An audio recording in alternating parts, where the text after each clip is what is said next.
श्री कृष्ण ने अजय एकादशी के बारे में बताते हुए कहा है कि यह सभी प्रकार के समस्त पापों का नाश करने वाली है। जो मनुष्य इस दिन भगवान ऋषिकेश की पूजा करता है उसको वैकुंठ की प्राप्ति अवश्य होती है। अब आप इसकी कथा सुनिए। प्राचीन काल में हरिश्चंद्र नामक एक चक्रवर्ती राजा राज्य करता था। उसने किसी कर्म के वशीभूत होकर अपना सारा राज्य और धन त्याग दिया, साथ ही अपनी स्त्री, पुत्र तथा स्वयं को बेच दिया।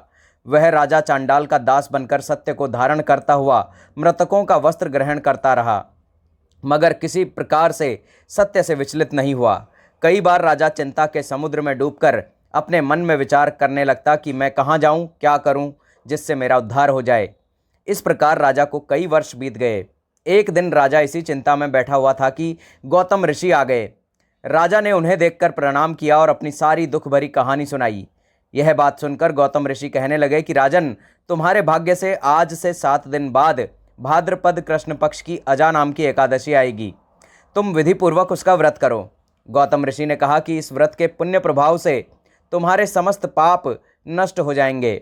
इस प्रकार राजा से कहकर गौतम ऋषि उसी समय अंतर्ध्यान हो गए। राजा ने उनके कथनानुसार एकादशी आने पर विधिपूर्वक व्रत व जागरण किया। उस व्रत के प्रभाव से राजा के समस्त पाप नष्ट हो गए। स्वर्ग से बाजे बजने लगे और पुष्पों की वर्षा होने लगी।